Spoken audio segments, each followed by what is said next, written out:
Efésios. Mensagem à Igreja Gloriosa. Falando a verdade em amor. Agora chegamos a um dos versículos mais surpreendentes da carta inteira, Efésios 4:15. Antes, seguindo a verdade em amor, cresçamos em tudo naquele que é a cabeça, Cristo. Este é um daqueles versículos que por si só são dignos do estudo de uma vida inteira. Na verdade, se este único versículo fosse seguido, é provável que se evitasse literalmente a destruição de milhões de pessoas em guerras e perseguições por parte de seus irmãos cristãos durante a era da Igreja. Se esse único versículo fosse seguido, não haveria hoje divisão no corpo de Cristo. O Senhor Jesus é a verdade, e alguém que o ame, ama a verdade. Temos compromisso com a verdade bíblica sólida como base para as nossas vidas. Mesmo assim, seremos enganados se a nossa verdade não estiver equilibrada com o amor. A verdade sem amor tem sido uma arma diabólica nas mãos do inimigo, razão pela qual ele é também chamado de anjo de luz, em 2 Coríntios 11:14. Um anjo é um mensageiro, e luz é a verdade. E Satanás frequentemente vem fazer seu mal, disfarçando-se de anjo de Deus com a verdade. Só porque conhecemos alguma verdade sobre alguém, isso não quer dizer que a compartilhamos. Essa é uma pedra de tropeço em que muitos caem tentando ser jornalistas cristãos. Devemos também considerar se somos capazes de compartilhar a verdade em amor, conforme declara o versículo 29 deste capítulo. Que nenhuma palavra torpe saia da boca de vocês, mas apenas a que for útil para edificar os outros, conforme a necessidade, para que conceda graça aos que a ouvem.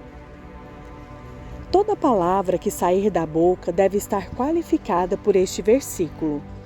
Este é realmente o fundamento para crescermos em tudo naquele que é a cabeça, Cristo.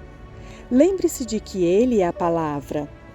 Como ele também disse em João 6,63, o Espírito dá vida, a carne não produz nada que se aproveite. As palavras que eu lhes disse são espírito e vida. As palavras são preciosas, como nos é dito em Provérbios 18:21. A língua tem poder sobre a vida e sobre a morte. Os que gostam de usá-la comerão do seu fruto. O que as nossas palavras estão produzindo? Se estivermos realmente crescendo nele, elas edificarão os que as ouvirem, produzindo vida, sua vida nos outros. Nosso próximo versículo é Efésios 4:16. Sumariza tudo o que estudamos nos últimos 10 capítulos, numa explicação final de como crescemos realmente de acordo com o nosso chamado. Dele, todo o corpo, ajustado e unido pelo auxílio de todas as juntas, cresce e edifica-se a si mesmo em amor, na medida em que cada parte realiza a sua função. Para que um corpo esteja adequadamente ajustado, cada membro deve conhecer seus dons e ministérios, bem como os dons dos outros membros. Por conseguinte, uma das propriedades dos ministérios preparadores é ajudar os cristãos a identificar seus dons e ministérios. Devemos depois ensiná-los, treiná-los, equipá-los e colocá-los para funcionar no seu chamado. Somente então poderemos ajustá-los a fim de que sejam edificados pelo auxílio de todas as juntas. Essas partes são encaixadas e o todo unido pelo auxílio de todas as juntas. Assim como ocorre com o nosso corpo natural, as juntas formam-se entre partes diferentes, não entre as iguais. Sua mão está ligada ao pulso, não à outra mão. Entretanto, Se você olhar para a igreja hoje, a maioria de um tipo, tais como os evangelistas, será encontrada em um único grupo. Os mestres tenderão a se congregar com outros mestres. Os profetas todos gostam de estar colados, juntos. E assim por diante. Assim como é necessário que se tenha um homem e uma mulher para se fazer um casamento, o casamento de ministérios requer partes diferentes do corpo, para que aprendam a se relacionar umas com as outras adequadamente. Naturalmente, não queremos simplesmente encaixar-nos em outra parte diferente. Você não quer a mão encaixada no joelho. É por isso que a sabedoria dos mestres construtores de Deus, os apóstolos, é essencial para uma igreja estruturada e edificada da maneira que o Senhor pretendeu.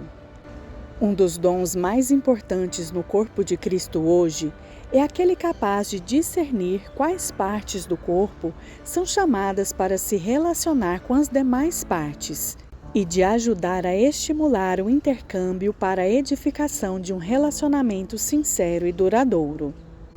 Para começar a tarefa de ajudar a igreja a se unir como deve, precisamos que todos os crentes conheçam seus dons e ministérios espirituais. Conforme foi dito, atualmente menos de 10% dos cristãos conhecem seu lugar no corpo e ainda menos estão atuando nele. Como você pode saber como estar unido ao resto do corpo se nem sabe qual parte você desempenha? Atualmente, a maioria das igrejas é como um grande amontoado de pedras vivas que se reúnem, mas que não estão sendo edificadas em conjunto, formando o templo que somos chamados a ser. Por isso, também muitos continuam a se afastar da fé.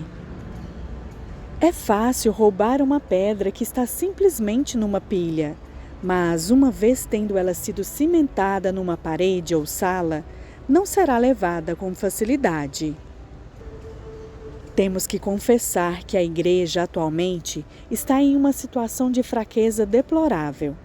O fracasso dos ministérios em equipar os santos para que cada parte individual esteja funcionando é a razão principal da ineficiência da igreja em realizar seu mandato nesta hora. Como chegamos a este estado? Deixando que se desenvolvesse na igreja uma forma de ministério que é um afastamento do que o Senhor pretendeu e nos deu como exemplo no Novo Testamento. Embora a igreja, na maioria, reconheça agora os ministérios listados em Efésios 4 e muitos estejam reivindicando seus títulos, ainda é difícil encontrar aqueles que estejam apenas concentrados em equipar os santos, em vez de fazer a obra do ministério por si mesmos. Apenas depois que os ministérios tenham sido edificados e equipados, é que existe a possibilidade das juntas do corpo se formarem conforme pretendido. Assim como Barnabé teve de ir encontrar Paulo, e depois ambos foram ao lugar certo antes de serem liberados para os seus chamados supremos como apóstolos, existem conexões divinas que precisam ser feitas com outros, essenciais para que todos nós sejamos liberados no nosso propósito supremo.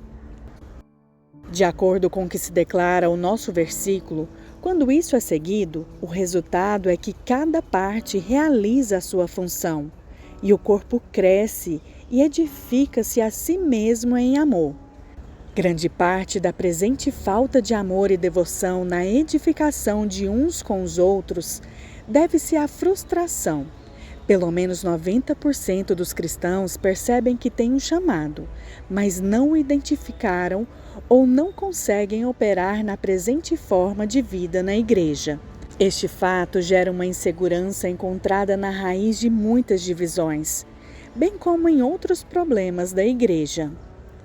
Nenhuma pregação ou liderança pastoral é suficientemente forte para manter as pessoas juntas de modo que elas possam vencer a pressão dessa frustração profunda quando sabem que foram chamadas, que receberam um propósito, mas não conseguem realizá-lo. Deixe o pastor ter algumas semanas ruins em sequência e veja como o povo começa a se dispersar.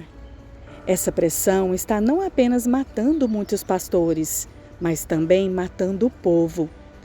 Por conseguinte, devemos parar de tentar construir a igreja sobre algo que não seja o único fundamento, o próprio Senhor Jesus, e o modo com que ele deseja manifestar-se ao seu corpo. Depois de estabelecido o fundamento, prestemos atenção em como edificamos. O dia do fogo já está aqui e testará a qualidade da obra de cada homem. Apenas as igrejas que tenham sido edificadas do jeito que o Senhor pretendeu permanecerão. E não apenas permanecerão, mas prevalecerão. Repito, o fracasso dos ministérios em equipar os santos para que cada parte individual esteja funcionando é a razão principal da ineficiência da igreja em realizar seu mandato nesta hora. Apenas depois que os ministérios tenham sido edificados e equipados é que existe a possibilidade das juntas do corpo se formarem conforme pretendido.